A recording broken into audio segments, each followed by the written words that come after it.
इस वे असी आरफ खड़ी शरीफ सरकार मोहम्मद बशर रहमतुल्लाह की गुजारे पूरा मौजूद हाँ। आप एजाज़ हासिल है कि आप पंजाबी के एक महान सूफी शायर ने, जिमें कि आपने खुद फरमाया, जो शायर पंजाबी कर दे वो काम खुद करूँगा पर वसफल आए के थे उच्चा रूप करूँगा। ज़ाहिरन आपने किस्सा लिखा है मगर आपने हकीकत मार्फत शरीयत तरीकत के मसाइल बयान कर दिते हैं और आप क्या जानता है कि आप जो ना कि वो पंजाबी के सारे कलाम की कुंजी ने।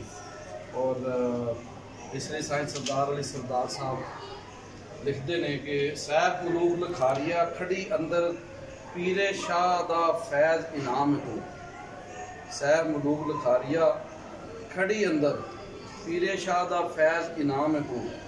वारस शाह ने सुखन दस्तार बख्शी सुखन वरां विच माहे तमाम तू। सारे शायर पंजाब दे मुख्तदी ने सब दा मियाँ जी इमाम है, सब दा मियाँ जी इमाम है तू।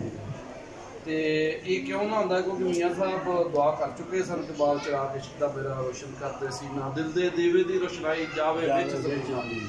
और देखो जो आपने फरमाया शायर बहुत पंजाब ज़मीन दे होए दानिश वाले काफ़ी 12 माह जिन्हों के दौड़े बैत उजाले, यानी वो सारिया असनाफे सुखन काफियाँ 12 माह और मसनवी उन्होंने सारे उत्ते आपने ज़ारे ख्याल किया।